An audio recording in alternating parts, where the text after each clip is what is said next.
지난주하고 본문이 똑같죠. 제목도 비슷해. 지난주에는 뭐였어요? 성령 충만이란. 오늘은 성령 충만한 삶이란. 그래서 지난주에 성령 충만에 대해 여러분에게 말씀을 드렸습니다. 그러니까 성령 충만을 정확하게 이해하려면 현상이 아니라 상황을 알아야 한다고 말씀을 드렸습니다. 그래서 사도행전에 나오는 백부장 고넬료의 이야기를 가지고 비유로 설명을 드렸었습니다. 그러니까 고넬료가 성령이 임하기 전과 후를 보면 어떻게 성령 충만에 관한 내용이 옳은 내용인지 알 수가 있습니다. 여러분, 고넬료에게 성령이 임한 사건은 베드로를 초청해 예수의 복음을 들었을 때입니다. 베드로는 설교 중에 성령을 받으라고 요구하지 않아요. 성령을 받으세요.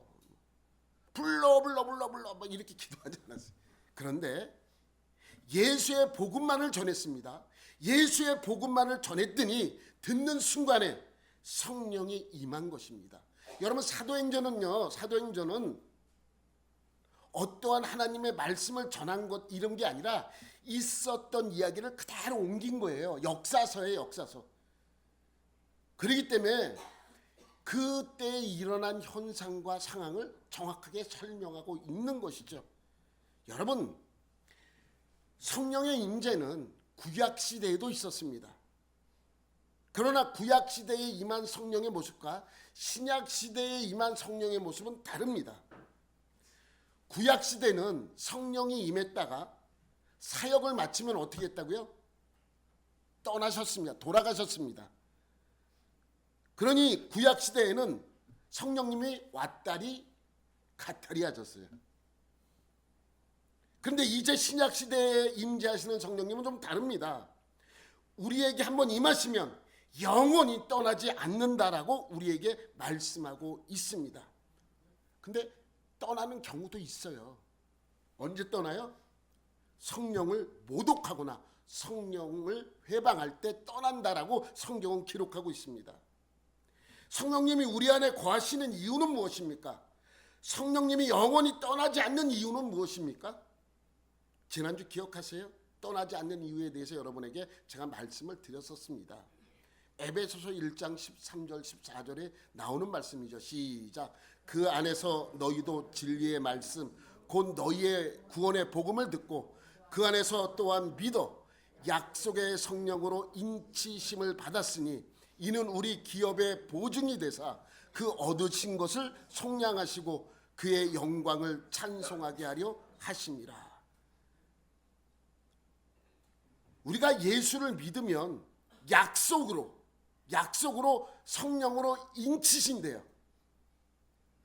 그리고 그 성령님을 인치신 것은 보증이 되게 해 주신다는 말씀이죠. 그러니까 쉽게 설명하면 성령님은 우리 구원의 보증이 되어 주시는 거예요.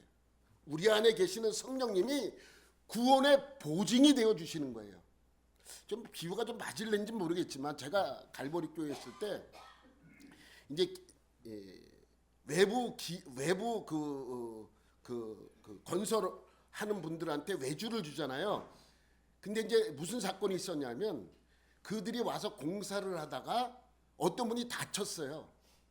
공사를 하다가 그 책임이 교회에 있는 거예요? 아니면 그 사업체에 있는 겁니까? 여러분 생각에는 우리가 외주를 줬어요. 그 사람들이 와서 공사를 시키다가 한 사람이 다쳤어요. 공사를 하다가 책임이 교회에 있는 겁니까? 아니면 그 기업체에 있는 겁니까? 기업체에 있죠. 근데 그 사람이 나중에 교회를 상대로 소송을 냈어요. 우린 여기에 하청 준 거다. 근데 왜 우리가 책임을 져? 그게끔 좀 문제가 좀 있었습니다. 그래서 그 다음부터는 꼭 무엇을 시키냐면 보증보험을 들게 해요. 교회에서 무슨 이제 외주를 주면 그 기업체에서 공사를 하다가 사고가 생기면 보험회사에서 다 지급을 하도록 그 하청업체한테 보험을 들어야 하청을 줬어요. 그래서 계약할 때 보험회사야 보험 들겠습니까? 들겠다고. 그러면 보험 증서를 가져오라고. 그러면 그때 맞아 사인을 한다고. 그래서 보험을 들면 사인을 해서 계약이 성사가 되는 거예요. 보증. 그래서 우리는 이제 괜찮아요. 사고가 나도 우리는 책임 없어. 그 보험회사에서 다 해준다는 거예요. 보증해 주는 거예요. 보증보험. 그것처럼 성령님이 우리 안에 오시는 이유는 우리가 방언하고 뭐 예언의 은사를 하고 신의 은사를 행하게 하기 위해서 우리에게 성령이 임하는 게 아니에요. 성령이 우리 안에 오시는 것은 우리를 구원해 준다는 보증입니다. 성령님은 그거예요. 그것 때문에 우리 안에 오시는 것이죠. 은사 받는 것이 잘못됐다라고 말씀드리는 것이 아니라 은사는 성령님이 우리 안에 왔다는 증거이지, 성령이 그것 때문에 우리 안에 오셔서 우리에게 방언을 주고 신의 은사를 주고 이렇게 하기 위해서 오시는 것은 아니라는 말입니다. 여러분, 우리가 예수를 나의 구원자로 믿는 순간 우리는 구원을 받습니다. 예수님이 나의 구원자야 우리가 고백하고 믿는 순간에 우리는 구원을 받게 되는 것이죠. 구원받았다는 사실을 어떻게 증명할 것이냐를 성령님이 증명하신다고요. 그럼 성령님은 언제 우리 안에 임재하시는가? 성령님이 언제 우리 안에 임재하신다고요? 예수님이 나의 구원자라고 믿어지는 순간에 임재합니다. 그래서 믿어지는 순간 우리는 고백을 하죠. 예수님은 나의 구원자가 되십니다. 고백합니다. 그 고백이 우리가 하는 게 아니래요. 고린도전서 12장 3절에 보면 이러한 말씀이 있습니다. 또 성령으로 아니하고는 누구든지 예수를 주시라 할 수 없느니라. 성령님이 아니면 예수님이 나의 구원자라고 우리가 고백할 수 없는 거예요. 그러니 내가 예수님 나의 구원자입니다라고 고백을 하는 것은 성령님이 내 마음을 주장하기 때문입니다. 그 성령님이 예수님이 나의 구원자라고 믿어질 때 내 안에 임재하는 것이죠. 예수의 복음을 듣고 예수님이 나의 구원자라고 믿어지는 순간 성령님이 임재한다면 내 안에 임한 성령님을 충만하게 하려면 어떻게 해야 합니까? 우리가 예수님이 나의 구원자라고 믿어지는 순간 성령님이 내 안에 임재했어요. 그 임재한 성령님을 충만하게 하려면 어떻게 해야 합니까? 성령 충만해지려면 또 얘기합니다. 방언을 하고 예언을 하고 병 고치고 막 이렇게 기도를 많이 하면 성령 충만해집니까? 아니잖아요. 지난주에도 말씀드렸지만 성령이 임하면 예수님이 나의 구원자라고 고백을 합니다. 그런데 성령 충만해지면 뭘 합니까? 성령 충만해지면 예수의 복음을 전하는 거예요. 여러분, 이걸 잘 이해를 하셔야 됩니다. 내가 성령님이 임하면 내가 예수님이 나의 구원자라고 고백을 합니다. 성령 충만해지면 예수가 나의 구원자라는 그 이유를 사람들에게 전하는 복음을 전하게 되는 거예요. 그리고 예수를 증거합니다. 이것이 지난주 설교 내용입니다. 기억나세요? 새로운데? 지난주 설교 내용이에요. 그러면 성령 충만한 사람들에게 나타난 첫 번째 모습이 예수의 복음을 전하는 것이라면, 두 번째로 나타나는 그 모습은 어떠한 모습인지 아십니까? 첫 번째로 성령 충만해지면 나타나는 현상이 복음을 전하는 거예요. 복음 막 전하고 싶어. 예수를 전하고 싶어. 막 뜨거워져. 이게 첫 번째 성령 충만의 모습이라면 두 번째 모습은 무엇이냐는 거예요. 그게 19절이에요. 19절 우리 다 같이 18절 19절 노란 거부터 읽을게요. 시작. 오직 성령으로 충만함을 받으라. 시와 찬송과 신령한 노래들로 서로 화답하며 너희의 마음으로 주께 노래하며 찬송하며. 두 번째 나타나는 게 뭐예요? 찬양하는 거예요. 찬양하는 거. 성령 충만한 사람은 늘 찬양합니다. 여러분, 찬양이라는 것은 하나님을 높이는 거예요. 그러니까 찬양하고 싶어서 못 견디는 거예요. 운전하면서도 혼자 운전하면서도 막 그냥 소리 지르면서 그때 누가 평가해 주는 사람 없고 내가 좋아서 부르는 거잖아요. 운전하면서 찬양을 합니다. 찬양으로 또 어떤 사람은 치유도 받습니다. 회복되는 경우도 있습니다. 그리고 찬양이 너무 좋아서 뭐래요? 찬양 사역자로 결단을 하고 찬양 사역자로 나가는 사람도 많이 있습니다. 제가 말씀을 그때는 안 드렸는데 우리 수요 예배 중에 이제 복음성가 하나씩 배우거든요. 사모님이 이제 곡을 정하고 저한테 악보를 보내주면 악보를 카페에서 놓아줘서 그때 불러요. 제목이 기억이 안 나는데 우리 그때 보니까 전은주라는 그 찬양 사역자가 불렀던 것이 이렇게 있더라고요. 전은주는 제가 할렐루야 교회 있을 때 중등부 고등부 때 제가 가르치던 학생이었어요. 근데 그때 은혜를 받더니 이 꼬마가 그때 꼬마였잖아요. 자기는 찬양 사역자가 되겠다고. 그랬더니 정말 찬양 사역자가 됐어요. 그래서 지금도 찬양 사역자로 좀 많이 나오고 있습니다. 그러니까 찬양이라는 것은요, 여러분 성령 충만하지 않으면 찬양하지 못해요. 여러분 노래 못하는 사람도 성령 충만해지면 흥얼흥얼 노래도 불러요. 성령 충만해지면 교회에 나와서 입 다물고 있습니까? 찬송 부르는 시간에 찬양을 하잖아요. 노래 못하는 사람이라 할지라도. 여러분 세상 노래와 하나님을 찬양하는 노래가 다른 게 무엇인지 아십니까? 세상 노래는 대부분 뭐 100%라고 말할 수는 없지만 대부분 한 사람이 노래를 부르면 들어요. 세상 노래는 대부분 그렇잖아요. 부르면 야, 저 사람 노래 참 잘한다. 좀 따라 부르기도 하지만 대부분 한 사람이 듣고 여러 사람이 그것을 감상을 해요. 그게 세상 노래죠. 근데 교회에서 부르는 노래는 그렇지 않아요. 찬양은 그렇지 않아요. 같이 함께 부르는 거예요. 함께. 제가 찬송 시간에 찬송을 저 혼자 부른다고 생각해 보세요. 여러분 이 교회 다 나갈 거예요. 아마. 그러면 노래 잘하는 사람만 목사하겠네요. 그죠? 그렇잖아요. 여러분 성령 충만하면 자꾸만 찬양을 하게 되어 있습니다. 찬양이라는 건 뭐예요? 하나님을 높이는 거예요. 그 교회에서는 대부분 특별한 찬양을 제하고는 대부분 찬송을 함께 부릅니다. 함께. 근데 그것이 바로 교회의 특징이에요. 그렇게 하는 데가 별로 없잖아요. 여러분 지금 시대에만 이런 특징이 있었냐? 아니에요. 초대교회 때부터 그렇게 했어요. 초대교회 때부터 그렇게 하는 찬양을 부르는, 함께 노래 부르는 것은 그때부터 있었던 이야기입니다. 여러분 유대인으로서 유명한 역사학자가 있어요. 요세푸스라는 사람입니다. 요세푸스는 예수님이 십자가에 못 박혀 돌아가신 후에 태어났어요. 직후에. 그래서 AD 36년 37년 이때 태어난 사람으로 봐요. 역사학자예요. 유대인으로서 역사학자입니다. 그러니까 그는 AD 36년에 태어나서 AD 70년에 예루살렘 성과 성전이 무너지는 것을 직접 목격하고 후에 고대 유대사와 전쟁사를 기록한 인물이 요세푸스입니다. 지금도 많은 사람들이 요세푸스가 쓴 책을 읽어요. 여기 나와요. 책을 보면 이런 거 있죠. 1번 보면 유대 고대사, 2번도 유대 고대사, 3번은 유대 전쟁사, 4번은 자서전.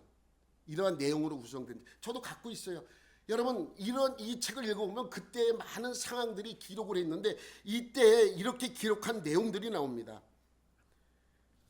제가 읽어드릴게요. 그리스도인들은 그들이 모이는 예배 시간이 되면 항상 이렇게 서로에게 공고의 노래를 불러주고 또 하나님을 찬양하는 노래로 교창으로 혹은 합창으로 많이 불렀다고 그렇게 기록이 되어 있습니다.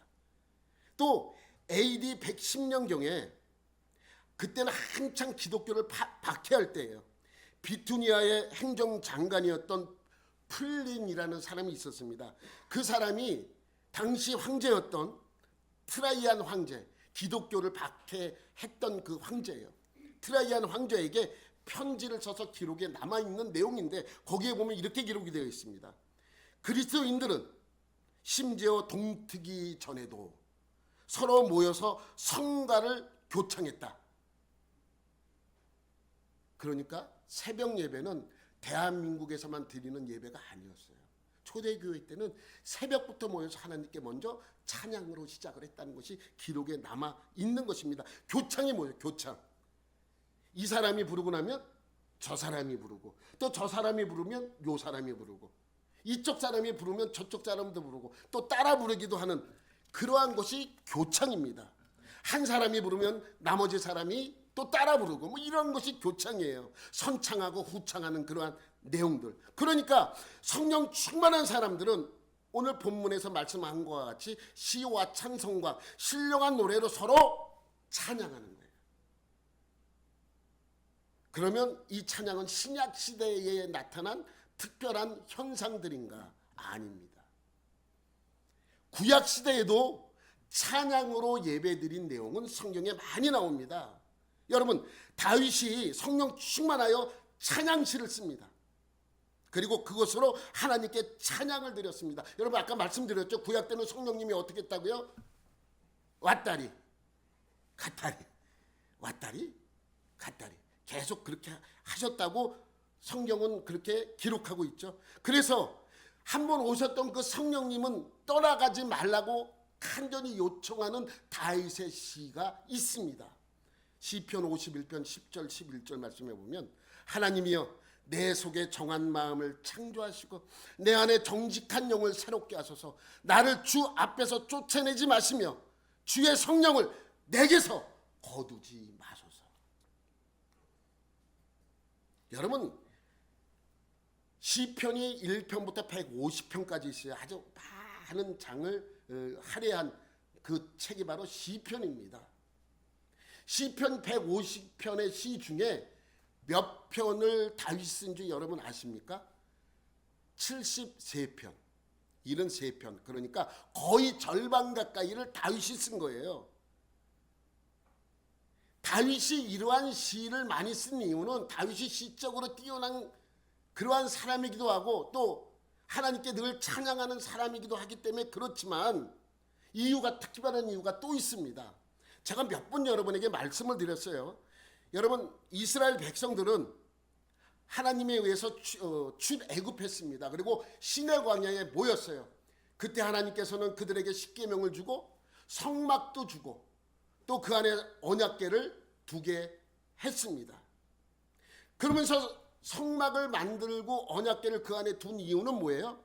하나님이 내가 너와 함께 하겠다라는 하나님의 약속이기 때문에 그래요. 그때는 하나님이 어디 계신지 몰라요. 하나님이 나타나야지만 하나님을 만날 수 있었는데 이제 그러지 않아도 돼요. 성막이 지어진 이후에, 언약궤가 성막 안에 거한 이후에 백성들은 하나님을 만나려면 어디로 가면 됩니까? 성막으로 그냥 가면 돼요. 성막, 하나님이 이곳에 계시지. 그럼 하나님을 만나는 거예요. 하나님이 그렇게 해 주시겠다고 약속을 하시면서 시내 광야에서 성막을 선물로 주셨습니다. 이제부터 이스라엘 백성의 신앙의 중심은 성막이에요. 성막. 늘 성막 중심으로 모든 일을 행했습니다. 성막 안에서도 가장 중요한 게 뭐예요? 언약궤예요. 그래서 왜? 언약궤 위에 하나님이 함께 하신다. 언약궤 위에 그래서 하나님이 그 위에 앉아 계신다고 믿었던 사람들이 유대인들이잖아요. 언약궤가 중요한 이유는 하나님이 그 곳에 계시기 때문에 그렇습니다. 그래서 가나안 땅에 들어와서도 이들은 언약궤 중심, 성막에 있는 언약궤가 있는 성막 중심으로 모든 신앙생활을 했습니다. 그렇게 되면서 가나안 땅에 들어오면서 그 성막은 실로라는 곳에 거하게 됩니다. 그런데 여기서 엄청난 사건이 벌어집니다. 언약궤와 성막이 분리되는 사건이에요. 언제나 성막과 언약궤는 함께 다녔어요. 그런데 이 사건 이후에 성막과 언약궤가 분리가 돼요. 그리고 영원히 만나지 못해요. 성막과 언약궤는 여기서 헤어진 이후에 만나지 못합니다. 그 사건은 엘리 제사장 때의 일입니다. 여러분 아시다시피 블레셋은 전쟁에 능한 민족이에요. 그래서 그들을 두려워했어요. 그런데 아무래도 같이 살다 보니까 이스라엘과 블레셋이 늘 충돌이 일어나는 거예요. 그런데 삼손이 있을 때는 삼손이 많이 막아줬잖아요. 삼손이 그 강한 힘을 가지고 블레셋을 막아줬는데 삼손이 죽고 난 이후에 이 블레셋을 막아줄 인물이 나오지 않아요. 사사가 등장하지 않아요. 그래서 어떻게 합니까? 이 블레셋과 전쟁을 벌이게 됐는데 이스라엘이 불리하게 되니까 이 언약궤를 앞세워서 전쟁을 하게 돼요. 전쟁을 하다가 어떻게 돼요? 이겨요, 져요. 언약궤를 앞세웠는데도 불구하고 전쟁에서 패하고 맙니다. 그래서 언약궤를 빼앗기잖아요. 그래서 7개월 동안 블레셋에 그 언약궤가 있게 됩니다. 그런데 블레셋이 빼앗아간 그 언약궤 때문에 이 블레셋에게 재앙이 임하기 시작합니다. 엄청난 재앙이 임해요. 이쪽으로 갖다 놓으면 이쪽이 망하고 저쪽에 갖다 놓으면 저쪽 마을이 망하고, 그러니까 이들이 결국 이 언약궤 때문에 우리가 망하는도다라고 그렇게 결론을 맺고 이제 그 언약궤를 돌려보내죠. 그래서 언약궤가 이제 7개월 만에 이스라엘로 돌아와요. 그리고 돌아온 그 언약궤는 성막이 있는 곳으로 가지 못하고 아비나답의 집에 거하게 됩니다. 아비나답의 집에 특별한 장소에다가 그것을 보관하게 되죠. 아주 오랫동안 아비나답의 집에 그 언약궤는 있습니다. 그리고 나서 이제 그 시대가 사사 시대에서 무슨 시대로 넘어가요? 왕조 시대로 넘어가요. 통일 왕국 시대. 그래서 사울왕, 다윗왕, 솔로몬 시대 왕이 이렇게 겹쳐서 지나가죠. 근데 사울왕 때는 여전히 그 언약궤가 아비나답의 집에 있었습니다. 근데 다윗이 왕이 되어서 예루살렘을 여부스 족속에게서 빼앗아 와서 수도를 예루살렘으로 옮기고 첫 번째 한 일이 언약궤를 다윗성으로 끌어올리는 일이에요. 그죠? 여러분 기억나시죠? 그래서 끌어올려요. 가지고 와요. 가지고 오면서 우여곡절 그때 가지고 와요. 사람 죽어서 또 오베데돔의 집에 3개월 동안 보관시키다가 다시 한번 갖고 올라와서 결국에는 예루살렘 성으로 갖고 오게 됩니다. 그런데 예루살렘 성 다윗성에 그것을 갖고 오다 보니 둘 곳이 없는 거예요. 둘 곳이 없잖아요. 여러분 언약궤가 어디에 있어야 돼요? 원래대로라면 성막에 있어야 되는데 다윗성에는 성막이 없어요. 그러니 언약궤를 갖다 놓으니까 어떻게 돼요? 임시로 천막을 쳐놔요. 임시로 사람들이 오고 가면서 보면 안 되니까 임시로 천막을 쳐놔요. 근데 언약궤가 있는 그곳에서 제사는 드리지 못해요. 왜? 제사는 어디에서만 드려요? 번제단이 있어야 제사를 드리잖아요. 근데 이 언약궤는 다윗성에 있는데 번제단이 없어요. 번제단은 기브온 산당에 있어요. 그러니까 제사 드릴 때는 기브온 산당으로 가고, 하나님은 어디에 있어요? 지금 다윗성 한쪽 구석에 천막을 쳐놓고 임시적으로 거하고 있는 거예요. 그래서 다윗이 지나갈 때마다 마음이 아픈 거예요.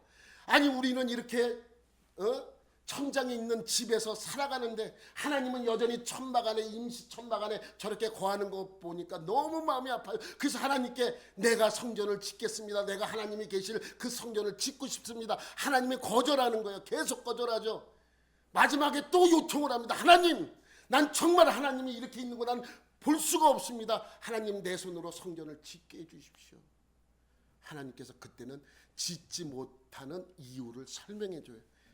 다윗아, 네 손에 너무 많이 피가 묻어 있어. 네 손으로 짓는 성전에서 나도 있고 싶다. 그러나 너는 네 손에 너무 피가 많이 묻어 있기 때문에 난 네가 짓는 것을 원하지 않는다. 그 대신 한 가지 내가 약속하겠다. 네 아들 솔로몬에 의해서 그 성전을 짓게 해주겠다. 라는 약속을 합니다. 그래서 다윗이 포기를 해요. 그런데 여전히 언약궤는 임시 천막 안에 다윗성 한쪽에 있고 하나님이 제사는 저쪽 기브온 성당에서 드린단 말이죠. 다윗이 그것을 보고 너무 마음이 아팠습니다. 그래서 제대로 된 제사는 드리지 못하지만, 언약궤가 이곳에 있는 곳에서 제사는 드리지 못하지만 그 대신 뭘 만들어요? 성가대를 만드는 거예요. 그러니까 하나님 앞에서 번제물을 드려서 제사는 못 드리지만 하나님 앞에서 찬양을 드린다는 거예요. 찬양을. 여러분, 그래서 찬양으로 하나님께 예배하기 위해서 성가대를 조직하게 되는데 처음으로 만든 성가대가 몇 명인 줄 아세요? 4, 10명? 100명? 400명? 4,000명. 4,000명이에요. 역대상 23장 5절. 4,000명은 문지기요. 4,000명은 그가 여호와께 찬송을 드리기 위하여 만든 악기로 찬송하는 자들이라. 성가대가 몇 명이에요? 4,000명. 그런데 여러분 이게 잘못 알면 성가대 한 팀이 4,000명인 줄 알아. 아니에요. 아니에요. 이 4,000명이 성가대가 되는 거예요. 이게 무슨 말이냐면 레위 사람을 조사를 해요. 레위 사람이 전면 몇 명인가. 아론의 후손들은 제사장이 되면 되는데 아론의 후손들이 아닌 다른 레위 지파 사람들은 할 게 없잖아요. 광야에 있을 때는 그것을 옮기는 그러한 일을 했는데 이제 성전이 지어지면, 이곳에 성전이 지어지면 이들이 할 일이 없잖아요. 이사하질 않으니까. 그래서 이들을 가지고 나눠요. 그래서 이 레위인을 조사했더니 38,000명이 레위인들이 있습니다. 38,000명. 그 중에 24,000명은 성전을 돕는 자. 뭐 수리도 하고 뭐 음식도 만들고 뭐 이렇게 청소도 하고 하는 사람이 24,000명. 그다음에 6,000명은 관원과 재판장으로 해요. 그럼 몇 명 돼서 24,000명, 6,000명, 3만 명이 쓰여져요. 38,000명 중에 8,000명이 남았잖아요. 그래서 4,000명은 문지기.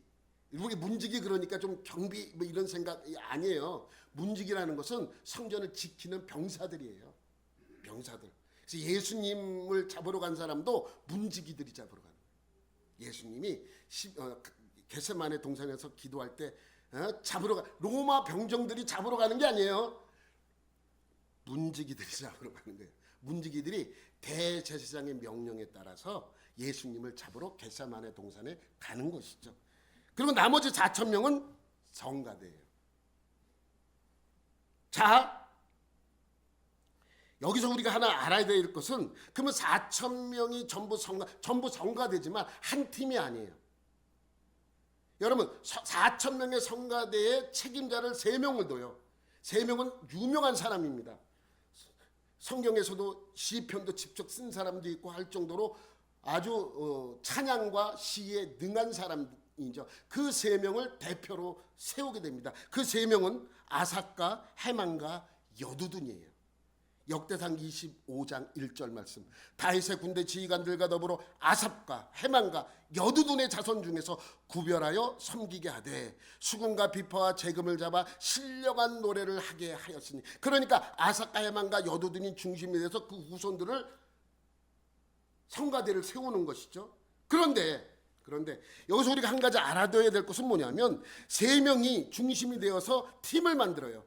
그런데 그 팀이 몇 명이냐면 24팀의 성가대를 만드는 거예요. 4,000명으로 24팀의 성가대를 만드는 거예요. 25장 9절부터 31절까지 다 읽으면 좋겠는데 내용은 똑같아서 제가 이렇게 썼어요.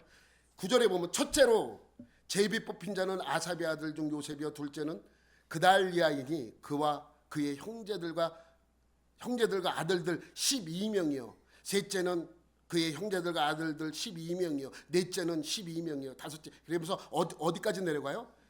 24째가 안 돼요. 31절. 24째는 로맘디에셀이니 그의 아들들과 형제들과 12명이었더라. 그러니까 24팀이 12명의 사람을 세우는데 뭐라고 명령해야 맞냐면 파트장이라고 해야 맞아요. 파트장, 노래 잘하는 사람을 선별해서 파트장을 만드는 거예요. 한 팀에 몇 명씩? 12명씩 집어넣는 거예요. 12명씩 24팀 만드니까 몇 명이에요? 여러분들이 계산 못할까 봐 하나님께서는 그것도 잘 설명해 주었어. 25장 7절에 이렇게 말씀합니다. 25장 7절. 그들과 모든 형제 곧 여호와 찬송하기를 배워 익숙한 자의 수요가 288명이라. 한 팀에 12명씩 집어넣었더니 24팀 하니까 몇 명이에요? 몇 명이에요? 288명. 여러분들이 암산 안 될까 봐 하나님이 가르쳐 줬어. 그러니까 한 팀에 24팀이 있는데 한 팀당 노래 잘하는 사람 12명씩 배정을 한 거예요. 여러분 내가 갈보리 교회 있을 때 제가 예배를 담당하는 목사였어요. 그래서 예배 담당하다 보니까 성가대도 내가 자연스럽게 담당하잖아요. 그런데 이제 대부분 아마추어 아니에요. 성도들을 가지고 한 100명에서 한 200명 사이 모여서 이제 찬양을 드려요. 그렇게 모여서 찬양을 드리는데 이제 지휘자들이 요청하는 게 있어요. 파트에서 한 사람씩 외부에서 드리자는 거예요. 노래 잘하는 사람. 그 사람이 이렇게 불러주면 옆에서 따라 부르면 음을 잘 맞출 수 있잖아요. 그래서 돈을 주고 4명 소프라노, 알토, 베이스, 테너 이렇게 4명을 데려다가 이렇게 파트장을 시켜줍니다. 그러니까 그 사람이 그 사람들을 이끌어 가듯이 그랬던 것 같아요. 그래서 노래 잘하는 사람 12명을 선별해서 한 팀당 12명씩 집어넣어서 노래 잘하는 사람을 만들어주는 거예요. 그러면 생각해봐요. 4,000명의 24팀으로 나누면 몇 명이 될까요? 저도 계산기를 갖다 해봤더니 166.66666명이에요. 그래서 제가 생각하기에는 한 150여 명, 한 성가대가 그렇게 세워졌던 것 같아요. 그 중에 12명이 전문가예요. 그러면 이건 제 생각인데 그 12명의 파트장에게는 몇 명씩 지원이 되었나? 한 약 12명이었던 것 같아. 그거는 성경에 없어요. 제 생각이 그렇다는 거예요. 왜냐하면 12라는 숫자는 이스라엘에게 특별한 숫자예요. 그렇기 때문에 12명의 파트장이 있으면 그 12명에게 또 12명이 배당을 해주는 거예요. 그랬더니 144명 정도가 나오죠. 그래서 이 파트장까지 합치면 156명이 나오고 그래서 150여 명이 모여서 하나님께 찬양을 한 거예요. 그래서 150여 명이 되는 그 성가대가 몇 팀이 있다고요? 24팀이 있는 거예요. 그러니까 한 팀에 160명, 150, 60명 되는 성가대가 언제 찬양을 했는지 아세요, 여러분? 언제? 정확하게 언제? 아침과 저녁입니다. 역대상 23장 30절 말씀에 이런 말씀이 있죠. 역대상 23장 30절 말씀 보면 아침과 저녁마다 서서 여호와께 감사하고 찬송하며. 여러분 근데 이게 있잖아요. 오전이 더 사람들이 많이 나오니까. 여러분 제가 예배 담당으로 있었대잖아요. 그러면 예배 참석이 2부 예배 때 제일 많았어. 1부 예배는 좀 적게 나오고 이러니까 2부 예배가 주 예배니까 많이 나왔어요. 3부 예배도 좀 많이 나왔지만 2부 예배는 좀 적게 나왔고 4부 예배는 더 적게 나왔고 성가대 지휘자들이 또 성가대 하는 분들이 2부 성가대 그 지휘자들이 2부 3부에 가려고 그래. 많으니까. 여기도 그럴 거 아니에요. 많이 오는 시간. 사람들이 오전에 많이 오면 오전에 하고 싶고 내가 좋은 거를 선점할 수 있잖아. 그렇게 안 하기 위해서는 어떻게 할까요? 제비를 뽑아요. 여러분 역대상 23장부터 한번 읽어보세요. 그러면 이 팀들이 높은 사람, 낮은 사람, 뭐 잘하는 사람, 못하는 사람 구별하지 않고 제비를 뽑아서 정해요. 제비를 뽑아서 오전에 할지 오후에 할지 쫙 제비를 뽑아서 그 팀이 담당을 선정을 합니다. 그래서 24팀이 선정되어서 하나님께 찬양을 합니다. 근데 그때 찬양한 찬양이 어떤 건지 아십니까, 여러분? 그때 찬양한 찬양이 여러분 무엇인지 아십니까? 찬송가 집이 있었어요. 그때도. 그때 찬송가가 있었어요. 여러분도 아세요. 그때 찬송가가 있었어요. 뭔지 아세요, 여러분? 시편이에요. 시편이 그때 찬송가가 지금의 우리가 읽는 시편이에요. 81편 2절에 보면 시편 81편 2절에 보면 이러한 말씀이 있습니다. 81편 2절. 안 넘어가죠. 이게 아니 위로 올려야 돼. 그렇죠. 시를 읊으며 소고를 치고 아름다운 수금의 비파를 아우릴지어다. 시를 읊는 게 우리가 읽는 게 아니라 노래를 부르는 거예요. 그러면 옆에서 소고도 치고 수금과 비파를 아우르는 거예요. 그러니까 여러분 이 내용을 잘 보면 그때 이 시편은 그때의 뭐다? 지금의 뭐다? 찬송가예요. 여러분, 그래서 시편에 표제어가 있어요. 시편은 시편의 내용이 있고 표제어, 제목은 아니에요. 표제어야. 표제어.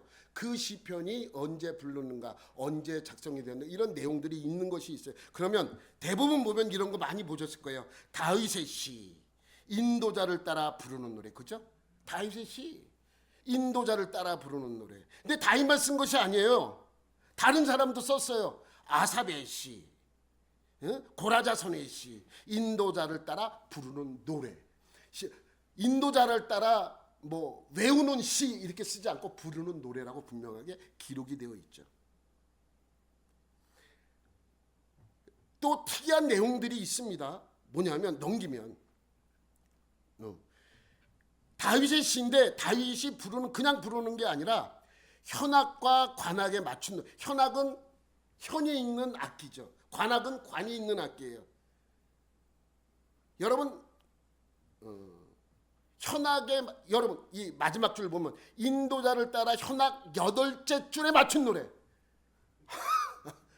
이게 뭘까요? 여러분 성경에 보면 시편 92편쯤에 나와요. 시편금이라고 나와. 시편금이 악기예요. 하프 같은 악기 비슷하게 생긴 게 있는데 여기 보면 이거예요. 이게 시편금이에요. 시편금을 어떻게 연주하냐면 넘겨보세요. 이렇게 하고 연주해요. 이렇게 들고 이렇게 연주하는 거예요. 크지 않아요. 그러면 이렇게 하고 손으로도 뜯어서 연주를 하고 나뭇가지를 가지고 나뭇가지로 치면서도 연주를 해요. 여러분 기타 칠 때 손으로도 치지만 뭐라 그래? 삐꾸라 그러나? 그걸로 이렇게 치기도 하잖아요. 똑같아요. 나무를 갖다가 나무 이렇게 조각을 갖다가 치기도 하고 손으로 뜯기도 하고 그래서 부르는 게 이거고, 다윗은 하프 같은 걸 많이 잘 켰다고 그렇게 기록이 되어 있죠. 그러니까 현 8째 줄에 맞춘 노래라고 하는 건 어떤 노래, 좀 무거운 노래이긴 해요. 그런데 그러한 내용들이 시편에 보면 표제어들이 기록이 되어 있습니다. 또 88편 같은 건 이런 것도 있어요. 88편 고라 자손의 찬송시예요. 그죠? 근데 에스라인 헤만의 마스길이라는 건 여러분 보면 숫자로 되어 있고 성경 보면 그 숫자가 되어 있는데 각 주로 내려와서 보면 교훈이라고 되어 있어요. 그러니까 마스길은 뭐다? 교훈이에요. 고라 자손의 교훈을 찬송한 거예요. 그런데 인도자를 따라 마할랏 르안노, 이게 무슨 뜻이냐면 병의 노래예요. 콜라병, 사이다병이 아니고 내가 아프면 병에 걸리잖아요. 병의 노래예요. 그러니까 이 찬송은 그렇구나. 내가 병들어서 아플 때 이 찬송으로, 이 시로 하나님께 찬양하는 것이구나. 알 수 있죠. 또 시편 51편은 이렇게 돼 있어요. 다윗의 시, 인도자를 따라 부르는 노래. 다윗이 밧세바와 동침한 후에, 밧세바와 범죄한 후에 이렇게 되는 거예요. 선지자 나단이 그에게 와서, 여러분 아시잖아요. 선지자 나단이 양의 비유를 하잖아요. 가난한 자가 어린 양 하나를 구입해서 꿈을 꾸며 내가 이것을 키워서 한 마리 잘 키워서 새끼를 낳으면 10마리가 되고 막 이런 꿈을 꾸고 있는데 갑자기 부자가, 양이 너무너무 많은 아주 부자가 손님이 찾아오니까 자기 양을 안 잡고 이 사람의 양을 빼앗아서 잡는 그 이야기를 들은 다윗이 어떤 놈이냐고 막 화를 내잖아요. 그러니까 다윗이, 나단 선지자가 뭐라 그래요? 당신입니다. 그러면서 밧세바와 우리아의 이야기를 하는 거예요. 그때 다윗이 뭐라 그래요? 그때 범죄했다는 것도 그때 깨달아요. 그래서 하나님께 통곡하는 내용이에요. 그러니까 이 내용은 어떤 내용이겠어요? 보지 않아도 알죠. 회개하는 내용이에요. 회개. 하나님, 저는 죄인입니다. 제가 범죄했습니다. 51편은 그 내용이에요. 근데 그걸 어떻게 부른다고요? 인도자를 따라 부르는 노래래요. 뭐 그런 걸 노래를 불러. 뭐 이렇게 생각할 수 있죠. 그러니까 여러분 잘 생각해 보세요.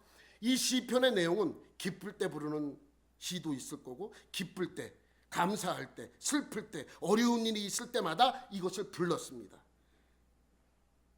그러니까 그때는 시편이라고 우리가 이렇게 기록이 되어 있지만 당시에는 이 시편이 뭐였다고요? 찬송가. 지금 찬송가. 그죠? 맞죠? 지금도 마찬가지잖아요. 지금도 기쁠 때 부르는 찬송 있잖아요. 신나는 찬송. 병들었을 때 부르는 찬송도 있어요. 간절한 소망의 찬송. 주여 나의 병든 몸을 이렇게 부르는 찬송가도 있잖아요.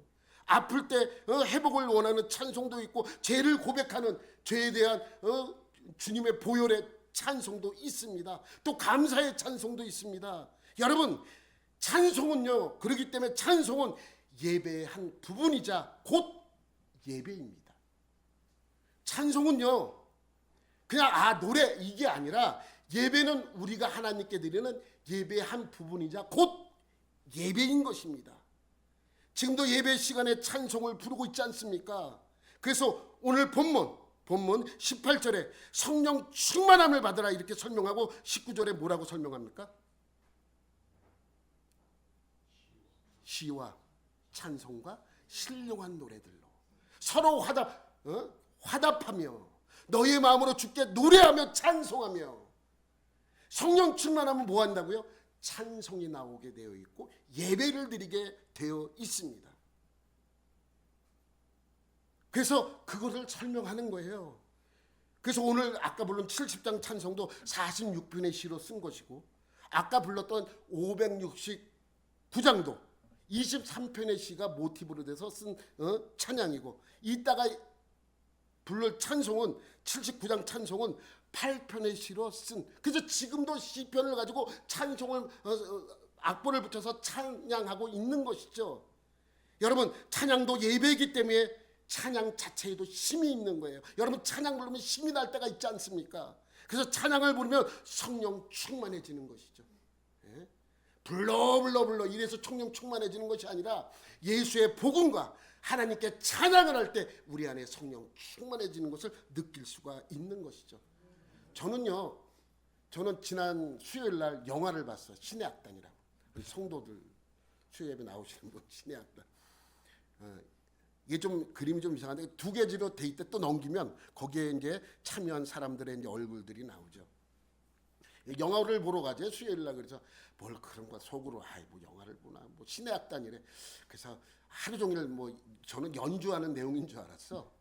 그랬더니 가서 봤더니 이제 이러한 내용이더라고요. 내용이 저거 하지 않아요. 근데 저는 이걸 보고 나서 하나님이 왜 이것을 보여주셨는지 알게 돼. 오늘 내용이 이 내용이더라고요. 오늘 설교 내용이 이 내용이에요. 여러분, 실화를 바탕으로 만들어진 영화라고 합니다. 내용은 이렇습니다. 북한의 외화벌이를 위해 국제 NGO로부터 도움을 요청해요. 그래서 2억 달러가 배정이 됩니다. 근데 못 주겠다는 거예요. 그래서 왜 그러냐? 그래서 조건이 있대. 그걸 받으려면 무엇을 해야 된대. 그게 뭐냐 그랬더니 교회가 지어져야 된대요. 그래, 알겠다. 그럼 짓겠다. 또 조건이 있대요. 그 지어진 교회에서 부흥회를 하래. 하겠다. 근데 또 하나 이 조건이 있대요. 부흥회를 하기 전에 한국과 같이 찬양을 하나님께 드리라고. 그러니까 난리가 난 거예요. 북한에 있는 이제 사람들이. 그러니까 여러분, 왜 그렇게 하냐 그랬더니, 그래야 진짜인지 가짜인지 알 수 있다. 찬양을 하면 알 수 있잖아요. 여러분, 예배에 참석하는 건 누구나 알 수 있어요. 지나가는 사람 붙잡아 놓고 앉혀놓으면 예배 시간에 그냥 앉혀놓으면 돼요. 근데 찬양을 하면 다 드러나잖아요. 그래서 진짜인지 가짜인지 찬양팀이 찬양해야 알 수 있다. 이러한 조건을 붙이는 거예요. 그래서 기독교인을 잡으러 다니던 북한의 보위부는 사람들을 속이기 위해 진짜 같은 가짜 찬양단을 만들어요. 근데 찬양단에 남자 보컬이 없는 거예요. 그래서 어떻게 합니까? 노래를 시켜보니까 보위부 장교가 노래를 좀 잘해. 그래서 당신이 어차피 가짜니까 당신이 보컬을 맡아라. 그래서 그 보위부 장교가 남자 보컬을 맡게 됩니다. 그러다가 가짜는 찬양 연습을 하다가 진짜가 돼요.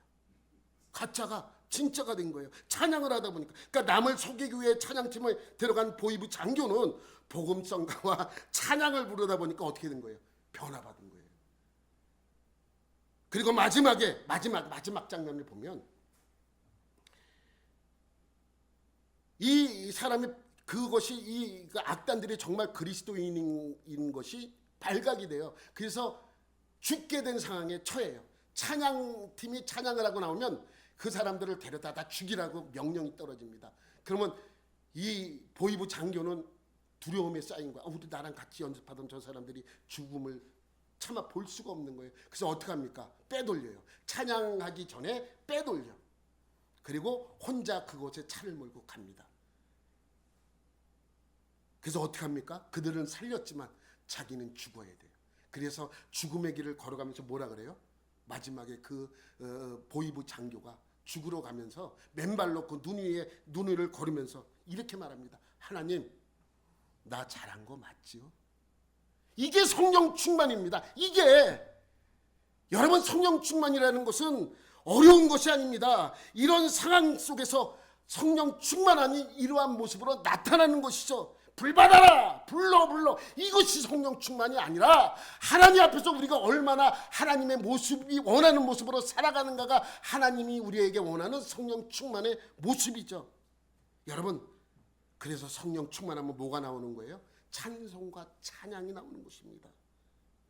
찬양은 예배의 한 부분이자 또한 예배입니다. 그래서 오늘 본문 20절, 21절에도 이렇게 표현합니다. 범사에 우리 주 예수 그리스도의 이름으로 항상 아버지 하나님께 감사하며 그리스도를 경외함으로 피차 복종하라. 그리스도의 이름으로 하나님께 감사하고 그리스도로 말미암아 경외함으로 복종하래요.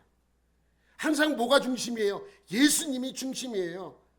그러니까 성령 충만한 사람은 그들이 얻는 구원이 너무도 크고 소중한 것이기 때문에 범사에 감사하는 삶, 그러니까 예배하는 삶을 살게 되는 것이죠. 이것이 성령 충만한 사람의 모습입니다. 여러분, 성령 충만한 사람은 예배를 소중하게 여겨요. 그러니까 특별한 사정이 있어서 주일을 성수하지 못할 때 어떤 마음이 생깁니까? 찝찝하잖아요. 마음에 부담이 되잖아요. 이상하잖아요. 불편하잖아요. 그래서 주일을 빠지지 않고 예배를 드리는 겁니다. 예배는 예수님을 번제로 자기 자신을 하나님께 드리는 것입니다. 그래서 모든 제사는 그 목적이 다르고 드리는 부위도 다르지만 과정만큼은 다 똑같습니다. 예배는 여러 예배가 있죠. 번제, 소제, 화목제, 속제제, 속건제가 있지만 다른 목적으로 드리지만 그 과정은 다 똑같아요. 여러분, 제사 드릴 때 네 가지는 꼭 드려야 됩니다. 네 가지는 꼭 해야 됩니다. 하나는 흠이 없어야 돼요. 두 번째, 그 제물에 뭐래요? 안수를 해야 됩니다. 안수는 누가 해요? 본인이에요. 본인이. 그 다음에 본인이 각을 떠요. 직접. 본인이. 제사 드리는 사람이. 그리고 마지막에 어떻게 해요? 각 부위를 태워서 드리는 거예요. 그러면 하나님이 받으십니다. 번제물이 타는 건 번제물이지만 누구를 받으시는 거예요? 번제 드리는 사람을 받는 거예요. 번제를 드리지만 번제물이 태워지지만 번제를 드리는 사람을 받으시는 것이죠. 똑같아요. 예배도 똑같습니다. 첫 번째, 예배 드릴 때 죄가 없어야 돼요. 그래서 우리는 십자가의 은혜가 필요한 거예요. 그래서 처음에 뭘 고백합니까? 사도신경을 고백하는 거예요. 두 번째, 예배는 우리 모두 찬양해요. 여러분 각자가 다 찬양을 드리는 거예요. 내가 대표로 독창을 하는 것이 아니라 우리 모두가 찬양을 드립니다. 세 번째, 우리 모두가 말씀을 들어요. 모두가. 나는 이 말씀 좀 나한테 안 맞아. 졸아야지. 그리고 일부러 다 듣는 거예요. 들어야 돼요. 근데 마지막에 헌금을 드림으로써 하나님이 받으시는 거예요. 이 예배 전체를 받으시는 거예요. 예배를 누구에 의해서 드려지는 것입니까? 예수의 십자가의 보혈에 의해서 우리가 예배를 드리지만 하나님은 우리를 받으시잖아요. 우리를. 똑같습니다. 여러분, 그래서 오늘 20절 말씀에 범세에 우리 주 예수 그리스도의 이름으로 항상 아버지 하나님께 감사하는 거예요. 예배는 하나님께 감사하는 것이죠.